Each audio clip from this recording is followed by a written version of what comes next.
There's an Icelandic fairy tale called The Three Robes that starts like you think it's gonna be a man trying to marry his daughter, but it's not. If you've seen my videos, that happens in folklore a lot. But this one is about a cannibal, also in folklore a lot, and a real girl's girl who lives in a tree for a while. It's an Icelandic story called The Three Robes. It starts with a king and queen who have a son and daughter, Sigurd and Linnet, and one day the queen falls ill and she brings her husband to her and she's like, I'm gonna die, I need you to promise me, and this is where usually it's promise me you won't marry anyone who doesn't look exactly like me or fit into my clothes, and it ends up being the daughter, and so he tries to marry her. She says, don't remarry a woman who is from a distant island or a small state and doesn't know much of the world. I want her to be a princess from a big land who knows what it's like to rule. And then she falls down dead, and after sufficient grieving time, the king sends his emissaries out to find him a new wife. You remember how the queen said, not someone from a small island? Well, the emissary ship ends up getting lost in this fog and darkness for days, and they finally see land and come to this island. They see a beautiful woman playing a harp and another beautiful woman, her daughter, singing and looking very into her song.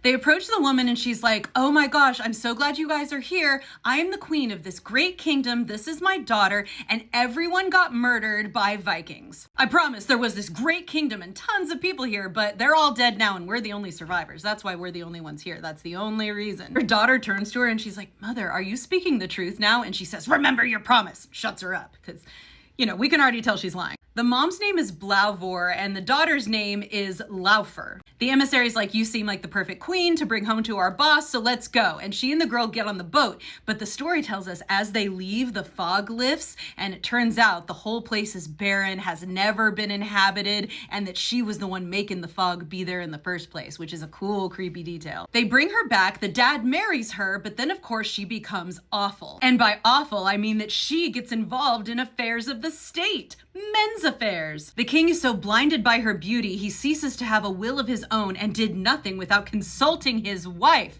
The horror! Her opinion was even asked before making peace or war. The king also starts to notice that members of the court are just disappearing every now and then, but again, he just doesn't want to look at that because he's so into how hot she is. Because of her influence, he's also started to ignore his own children to the point that he kind of forgets that they're around. Well, one day when the vanishings are becoming a little too much to ignore, he goes to his children and he's like, hey, I don't think it's safe for you to stay here. You need to escape. Like, I don't have the power to do anything about this woman, but I can help you run away. And so he tells them about this red tree and this green tree that are out in the woods, and if they make it there, they can hide inside the tree and be safe. And so they run away and they hide in the trees. They do this after the dad has gone on a trip that his woman has told him to go on, and he and all of the sailors die in a terrible shipwreck. But they're safe in the trees, and then the narrator tells us that in Greece, there is a prince. He's heard that our king's daughter who's hiding in the tree is incredibly beautiful, so he goes to the kingdom to find her, and then the evil stepmother passes off her daughter, Laufar,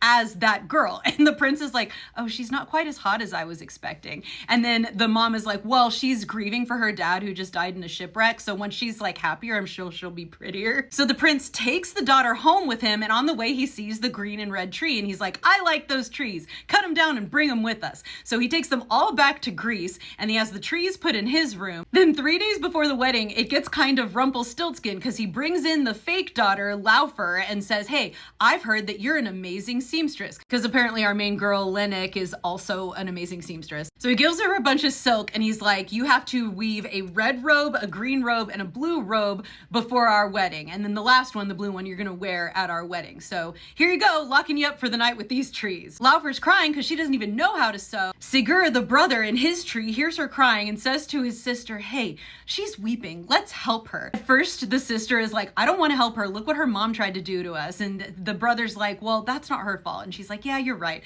So she comes out, takes the silk, does it for her. The girl's like, thank you, thank you, thank you. She goes back in the tree. The prince comes in. He's like, good job. Do it tomorrow. And so the next night, the sister does it for her again. And the fourth night, when she's making the blue robe, the prince comes in early and sees her sewing, and she tries to get away from him, but he grabs the silk and pulls her back. And he's like, I had a feeling that something was up. Who are you? She tells him, I'm really the girl that you thought you were marrying. Sigurd comes out of his tree and they both tell him the whole story. And the prince is like, well, we're gonna put this Laufar to death. But Linnet, who's a girl's girl, backed up by her brother, says, no, I'm not gonna marry you unless you forgive her, because this is not her fault. And in fact, Laufar then tells them that that chick is not even her mother, that she is an evil ogress. That's why people are disappearing. Ogres eat people.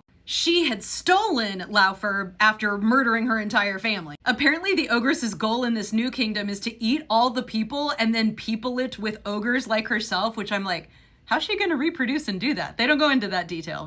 So the Prince of Greece takes the siblings and Laufer. They head back to go fight and take over the kingdom from the evil ogress. And it turns out easy because she had eaten most of the strong men. She's easily captured. They behead her in the marketplace. And then Lynnoch marries the Prince of Greece. The brother Sigur marries the Prince of Greece's sister, who apparently exists. And my favorite part is that Laufer remained with Lynnoch as her friend and sister for the rest of her days.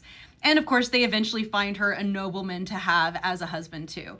And they live happily until they died. But I'm all about the sister friendship in this one. For another great story about sisters, check out Dust Spells, my book that is a reimagining of the 12 Dancing Princesses. And my podcast, all the links are in my bio.